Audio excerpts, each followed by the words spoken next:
Welcome, modern day mystics, fellow truth seekers, James and Justin, back again with another reaction, and we are going to continue our series from Cogito. Love Cogito. Yeah, this time, it's hard to believe it's taken us this long to get to this one, but one on Hinduism. Hinduism Explained. No this way. We haven't Cogito I hasn't done it cannot yet. believe we haven't done one on Hinduism, because we've done lots of Hinduism videos.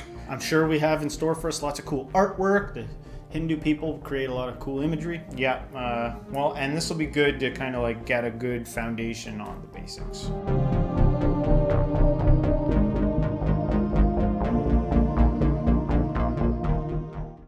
Hinduism, the religion of over 1 billion people, is the world's oldest religion and probably the most confusing one to non-Hindus. Some say it isn't even a religion, more a way of life. Hindus themselves call it the Sanatana Dharma, the eternal tradition. So, what is Hinduism? Does YOLO apply to them? And who is this elephant guy? Well, let's find out.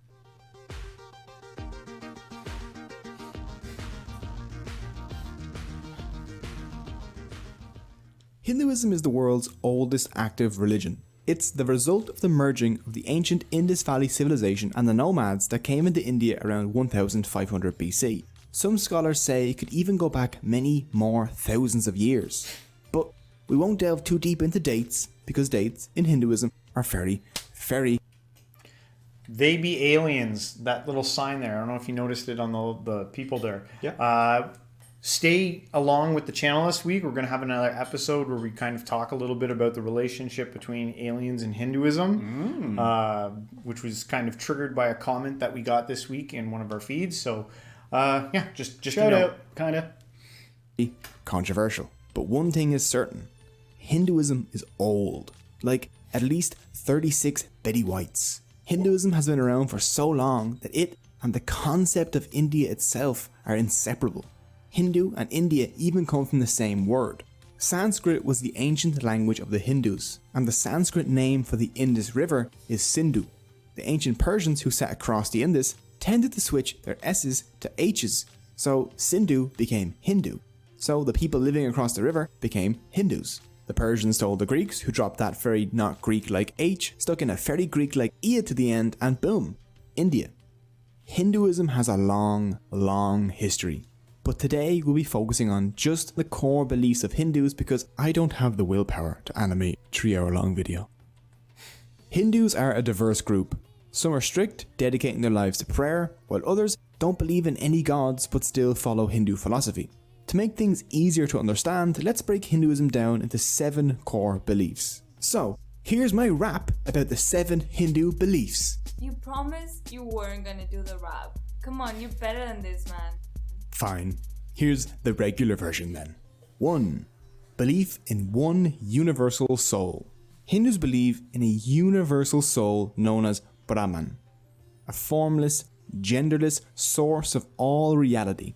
Brahman, Not to be mistaken for Brahma, which was, remember we did Brahma, one of the triumvirate, the gods in Hinduism. So there's Brahma and there's Brahman. Okay. is the universe and the material that makes up the universe. It's a trippy concept, but think of Brahman as an ocean and everything else as drops propelling out of that ocean. Separate for a time, but still the same thing, if that makes sense. 2. Belief in an immortal individual soul. In Hinduism, souls are known as Atman. Actions of the soul while in a body have effects on that soul's next life. When you die, your soul moves to another new body. This is called transmigration. The kind of... I just wanted to say something quick, sorry.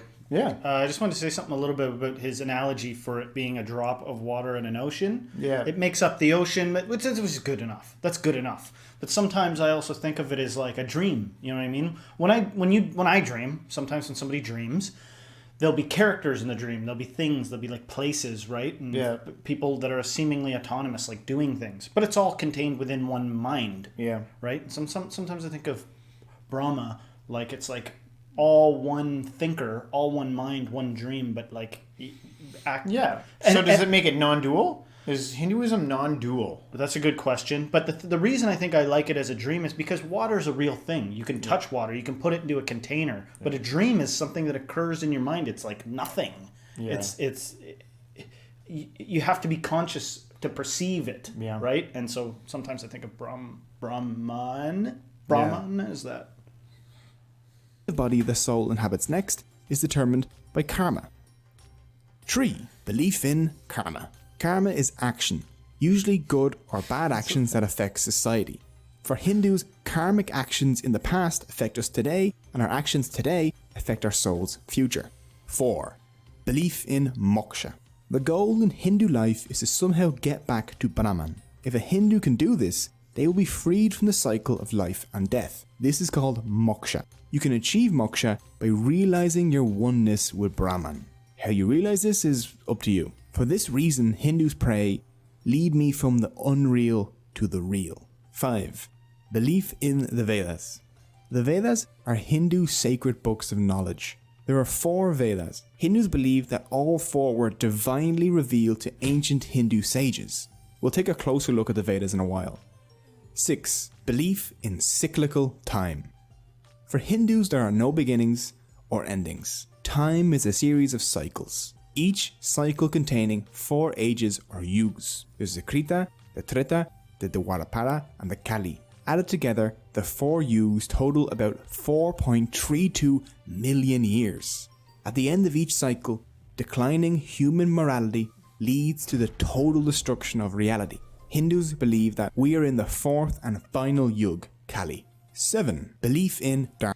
Of course, we're in the last one. It seems very common. Like, I don't find a lot of other like belief systems or religions out there saying that we're just in the beginning now. It's usually, I find like a lot of belief systems out there, like it's always about like, oh, we're nearing the end. Whether it's in Christianity, it's like the second coming, or like, you know, any other religion. It always feels like we're near. Everyone wants to feel like we're near the end. It is true. That is something people always want to do. And an interesting, like, you know, sometimes I get weirded out at how many animals are like on the brink of extinction. Like, we might live to see the end of sharks or something like that. Like, there are so many things that are like, really, that's ending, or we're just finding that out? Go figure in our life. Like, if I'm going to go as far as to believe the beginning of this stuff, why wouldn't I take it a little further and get a little solipsistic and be like, did we invent like evolution and not the whole past, and it didn't even happen, and this only what I can remember, what you and I can remember is really, it hasn't been as long as we think. I'm glad you said that, because we have another video coming up this week that's going to address that exact same thing, which is kind of interesting. Right. So and then you know, I'll just throw this last little piece in there. Why do people believe this? Like, I'm not being insulting. I could ask that to any religion, but for something so ancient, what happened? Was it that a wise person was the first one to get this revelation and just passed it down? But why do people believe that they come back, for instance? Yeah. Why do people believe that without actually being like, I've been here before? Why do people believe that you come back? Yeah. Well, hey, we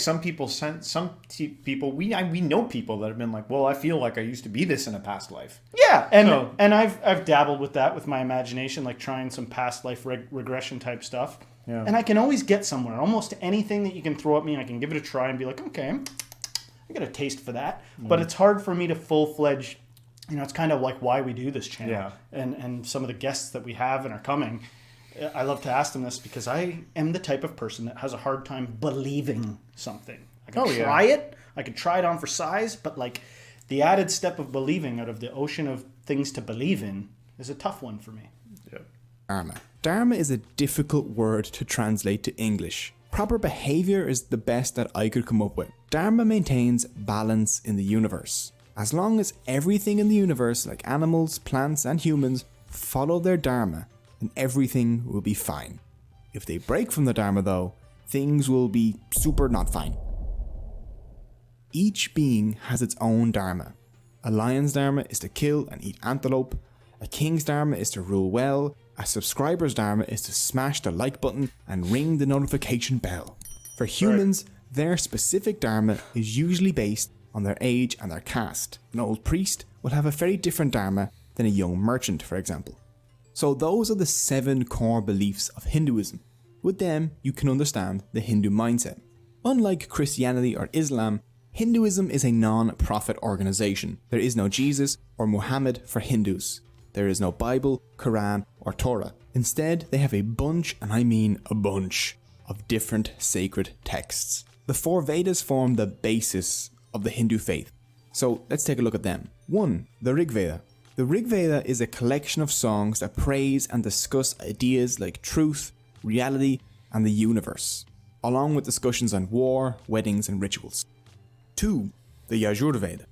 The Yajur Veda covers stuff such as sacrificial rites and rituals. 3. The Sama Veda. Sama literally means sweet song that destroys sorrow. It is mostly songs dedicated to praising gods. It's different than the rest of the Vedas because it's set to music. 4. The Atharva Veda. The Atharva Veda is my favorite one. Do you want to curse your enemies? Or charm that special someone? Maybe learn to invoke rain? Or discover herbal medicine along with tips on warfare? Like how to make poison arrows? Well, this Veda has you covered, along with a bunch of other charms and curses. It even has a curse against cursors. Avoid us. That's interesting. Does it make it like a spell book? Is that what it is? Interesting. O curse, as a burning fire avoids a lake. Strike him here that curses us, as the lightning of heaven, the tree. A link to the Atharva Veda is in the description, just in case you need a spell to get a wife, or another to banish pigeons from your presence. It's great. After the Vedas come the Upanishads, which are like a sequel that makes the original make much more sense. They were probably written down between 800 BC and 500 BC, during a time when some Hindus started to question the Vedas. Their ideas became the Upanishads. The Upanishads are books on philosophy, like we would expect from Plato or Aristotle. They're all about questioning, doubt, debate, and finding the answers to life's difficult questions. A theme in the Upanishads is that people are not their minds, or bodies, or egos, but their Atman. Your soul is you. Everything else is unreal and temporary. After the holy texts like the Vedas and the Upanishads are other less divine but still important texts. These include stuff like the Puranas, the Bhagavad Gita, and the Ramayana and the Mahabharata. The Puranas are like encyclopedias of Hindu beliefs. There are 18 well-known Puranas. The Puranas cover things from yoga, to army organization, to taxation, to the caste system, to hell, gods, and everything in between. The Bhagavad Gita. That reminded me of when we were studying Judaism, how you had like the Torah, and then like as the faith continued on, they started breaking it down into those law books, remember? And then it just became this huge wealth of information. There's so much info now. That's what the Puranas remind you of? Yeah, kind of like they're breaking it down, like it's becoming more advanced. Like they're kind of like expanding I wonder if they upon have schools the of originals. Puranas. Yeah. You don't want to get caught in a school of Puranas. Oh, jeez. Yeah, but no, it's interesting. And I'm surprised that this video kind of I made it sound like the Bhagavad Gita was not as important as the Puranas and the other three, the Mahabharata, and I forget the name of the other one. But it sounds like the Puranas are like the major text now. But correct us if we're wrong. Gita for short, is one of Hinduism's most important texts. The Gita takes place on a battlefield where Arjuna, a great warrior, refuses to fight. Lord Krishna steps in to urge Arjuna to fight, and their discussion covers things such as dharma and how to live your best life. Arjuna eventually fought after Lord Krishna taught him the truth about dharma. As a member of the warrior caste, Arjuna's dharma was to fight against evil. The lesson of the Gita is that everyone faces difficult choices, but they must act on them according to their dharma, no matter how unpleasant. Along with all these philosophical texts, I find that an interesting topic that gets re-brought up, and it reminds me a little bit of Marcus Aurelius' Meditations, in the sense that I don't know why, but the idea of we're all faced with tough decisions, but make a choice. You can't just not make a choice. It reminds me of the Marcus Aurelius Meditations, where it essentially in one part says it's better to get angry and do something out of anger than it is to sit around and not do something. But then some other religious things would be what do you want me to do? Sometimes lead you to believe the thing, your whole problem is doing things. You don't have to do shit. But I think that was the case of Dharma here, was that it's going to be unique to the individual. And for one person who might need to take action, someone might not. A choice, not taking action is a choice. It's because Dharma is making the right choice for you. Yeah, but I think you got to go deeper. I think you got to get to the realm of not even making a choice not to make a choice. You know, like that's where in the enlightenment, that's where the release from the cycle that you keep finding yourself in over and over and over is you keep making choices. You still think that you can grasp this or understand something or do something. Stop doing anything. Be not self-interested. Let me cite that verse again where the early incarnation of the Buddha fed himself to a tiger because it was starving and needed to feed its kids. Yeah. He was like, here, just eat me. You know, that sounds like some crazy ass shit, but I think I do mean it. I do think that people can, that's the one thought none of us can actually toy with is like, don't win. Don't get anything out of anything. Try that. It's like, if that's the one thing you can't do, then that's the secret to all these texts. That's the key. See if you can entertain that. I don't know. That, believe it or not, my crazy mind fits into what we're looking at right now. That's my crazy rant for the week. Texts. Hinduism has two action-packed epics, the Ramayana and the Mahabharata. The Ramayana, the earlier of the two texts, tells the story of Prince Rama. In the epic, you find out about his 14-year-long exile, the abduction of his wife Sita, his battle with the evil demon Ravana, and his awesome monkey sidekick Hanuman. The second epic, the Mahabharata, is the longest poem in the world. 5 times the length of the Bible and 8 times the length of the Iliad and Odyssey combined. It rivals any soap opera you've ever seen when it comes to drama. Murder, betrayal, love, murder, and giant battles. The Mahabharata has it all. The theme running through the Ramayana and the Mahabharata is that dharma must be followed for society to function. In Hinduism, there are 4 goals a person should aim for to have a good life. The first of these is dharma, followed by artha, the pursuit of prosperity and good reputation, kama, pleasure both in body and in mind, and moksha, the release from the cycles of rebirth. Hindus should practice artha and kama with dharma in order to achieve moksha. There are also 6 Is life so bad? Is life so bad? It feels like everything is like the whole purpose is to escape living. I know. Like, let's face the 500-pound, 6-armed elephant in the room.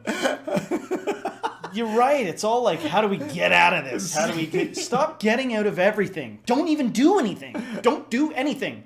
And like, this is to keep society in order. You don't want fucking society. You don't want it. Sorry, excuse my language. Try to avoid the F-bombs, but like. No, screw society. That's another side of this thing. People are like, but if everyone did that, society would crumble. We do have record amounts in the West of people, hurting themselves, let's say. I mean something worse than that, but I don't want to trigger anybody. We have record amounts of all kinds of negative things, and we prop up society like some good thing. It's like, well, do you like food and eating and air conditioning or not? I don't know. Apparently we don't. Apparently we don't like all our luxuries. We made a stupid move, evolutionarily speaking, thousands of years ago, breaking off from apes and like, let's go be smart. That seems to be the problem. All this thinking about it. And, I honestly think all of these religions are completely redeemable if you just hold them lightly and enjoy them. Yeah. And I feel like that about most things, not even just religion. Hold it lightly. I'm even enjoying myself ranting and getting fired up right now. Yeah. Don't take us too seriously, for Pete's sake. This is not a cult. This is not anything. We're just talking. But honestly, that is a solid point. Yeah. To make it a solid point, what you just said, so many of them are like, how to get out of being alive again. What the hell, man?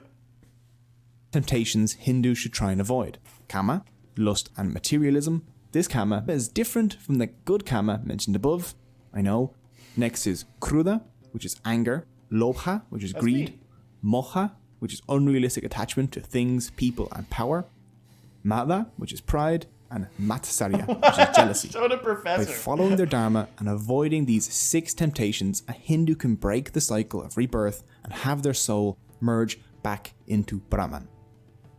But even though everything comes from Brahman, who is the one real thing in Hinduism, Hindus do, after all, have thousands of gods. So let's take a look at them. First, there's Brahma, the creator. He created everything in the universe, but he is not the universe itself, because that's Brahman. They aren't the same thing. That last letter changes a lot, apparently. He has 4 heads. The heads face each of the 4 directions to represent the 4 Vedas, which he created, and the 4 yugas. He also holds a book, which represents knowledge. Oh, and he rides a giant swan because he's just fancy. His consort is Saraswati, the goddess of learning. Vishnu the Preserver is the second member of the Hindu Trinity. He preserves the world created by Brahma until it is eventually destroyed by Shiva. He holds a discus which he uses to cut down anyone that tries to mess with his dharma, along with a conch which symbolizes victory and the 5 elements. Vishnu has many avatars, such as Krishna or Rama, who he uses to defend dharma on earth. Oh, and he rides a giant eagle named Garuda. Vishnu has 2 consorts, the goddess Lakshmi and Bhudevi. Bhudevi is the earth goddess and Lakshmi is the goddess of good fortune and wealth. Next is Shiva the Destroyer, the 3rd member of the Hindu Trinity. It's his job to destroy the universe in order to prepare for its renewal at the end of each cycle of time. The most identifiable of his features is his 3rd eye, which he almost always keeps closed. If he does open it and you're in front of him, then you will have your face melted off. When not on making existence, Shiva enjoys long walks with his bull named Nandi. At the end of the Kali Yuga, the 4th age of the world, Shiva will perform a dance that destroys the universe. Which is odd because people have told me that my dance moves make them wish the world would end. So me and Shiva have quite a lot in common.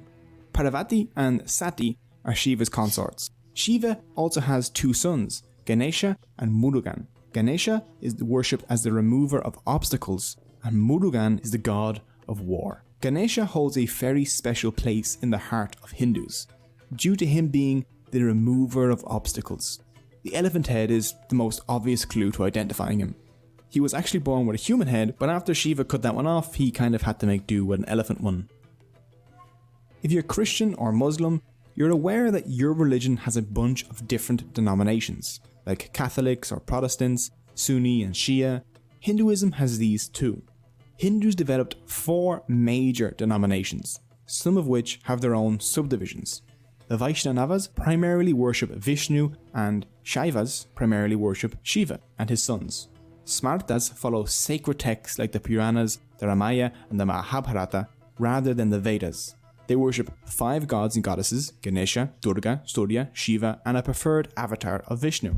Finally, Shaktas worship the goddess Devi. I want to walk into a cool room with a nice ornate carpet like that one time and see an elephant, you know. Just maybe some music, some spiritual music playing and some incense crisping away and a real life there's some events you can go to. Some people that we follow online, what was it, Raise the World, they did a whole video on the parade that they did for Ganesh, which looked really cool. I mean, like I want to see the real life Ganesh. That'd be pretty awesome. You know, just in a room doing something and it's all quiet and very serious. I think it'd be scary. I know, but I like to ride the edge, baby. Shaktas see Devi as the ultimate and eternal reality, like a feminine Brahman. Even though there are all these variations and more, the core beliefs of Hindus remain mostly the same. Hindus believe that dharma keeps the balance in the universe. If the scales between good and evil start tipping towards evil, then something needs to intervene to fix the universe's dharma. This divine intervention is known as an avatar. The literal meaning of the word avatar is descent. Avatars are gods that descend to Earth to intervene whenever help is needed to restore dharma. For example, when the Earth was dragged underneath the ocean, Vishnu descended to Earth as the avatar Varaha, a boar, and dragged the Earth back out. In other cases, Vishnu was born on Earth as a human avatar like Rama or Krishna, where he spent his avatar's life fixing dharma. So, the caste system. If you only know one thing about Hinduism, this is probably it. People see it as an oppressive system that locks people in place based on their birth. And for a huge part of history, that's what it's been, unfortunately. Let's do a quick explanation of what the caste system is. In Hinduism, there are 4 castes or classes that you can be born into. There's the Brahmin, the priest, the Kshatriyas, the warriors, the Vaishyas, the traders, and the Shudras, the manual laborers. The main basis for the caste system can be found in the Bhagavad Gita and the Rig Veda. Krishna says in the Gita, "I have created a 4-fold system in order to distinguish among one's qualities and functions. The Rig Veda also refers to the 4 castes. It says humans were created from parts of the god Purusha, the Brahman from his face, the Kshatriya from his arms, the Vaishya his thighs, and the Shudra his feet. This system was supposed to assign people functions based on their abilities, not their birth. If someone had the qualities of a Brahman or a Vaishya, they could fill those roles. The Gita didn't restrict movement among castes, and the caste system functioned as intended for a while, until a document known as the Laws of Manu came about around the 5th century BC, popularly referred to as the Manusmriti. They created hard rules for Hindu life. 2 rules presented in it contributed to the way the caste system turned out. Manu states that the Brahman were the lords of all castes, and he forbid moving among the castes. The caste you were born into was now the caste you're stuck in. If you give humans a hierarchy, they'll exploit it, and things will go sour pretty quickly. As time passed, Hindus began thinking in terms of upper and lower castes. Soon, cleaning toilets, tanning leather, and dealing with meat products were thought to be impure. The people doing those jobs became untouchables, the lowest of the low, a people without caste. And the rest is history. The modern world has brought many changes though. Now Hindus mix freely while working together in the same businesses, attending the same schools, and generally just living together. But when it comes to marriage, many Hindus still stick to their own caste. But this too is changing, and on Hindu dating websites you can actually see people list a non-preference for caste. It'll say, caste no bar. So, those are the basics of Hinduism. It isn't even close to covering everything. One video simply can't do it. Hinduism is too diverse, too deep, and means too many different things to different people. But learning even the basics of this fascinating and ancient religion gives us an insight into the worldview of over 1 billion people. And I hope you enjoyed it. You bet. I really enjoyed it, man. Cogito always kicks butt on these. They do a really good job of giving you a foundation for trying to understand it. And even by watching this and some of the other videos that we've done recently with the gods, I feel like I'm starting to like get Hinduism a little bit more now. I'm finally starting to get it. But Good for you. Do you feel like you're getting it? Not really. It's all blending together. I'm distracted. I think of other things. I'm like, oh, the priests look so cool, man. And like oftentimes I see them like on the street or something. Like they're like priest for sale. You know what I mean? Yeah. Like they're trying to like get somebody to come follow them or something. Yeah. And then I was like, I wouldn't fit in. I'd be like, oh, all the priests are doing that. I'm gonna do something different. You know what I mean? I'm gonna have like a different. Unless you got like shoved into a caste system, but it sounds like they're working. I it wouldn't out. do it. Sounds like they're working it out. Yeah, I know, but I don't think I would make it very long because I'd be like, I don't want to be a this. I'm gonna just do that. I'd probably get killed. Well, you'd probably get put into the untouchables category if or I'd vacate or leave. I really don't like the idea of caste anything because. Yeah, it's nice to see development and that they're getting beyond that, but every society still has some kind of hierarchy and some kind of caste, and I ain't never been about that. Yeah. I ain't never been about fitting into any kind of a thing, so I would be like, you know, like being my own religion off to the side, and I'd probably be a heretic or something. Well, anyway, good stuff. Hope you guys liked our reaction. If you did, don't forget to hit the like, subscribe, share this with a friend, and everybody until next time, stay spiritual.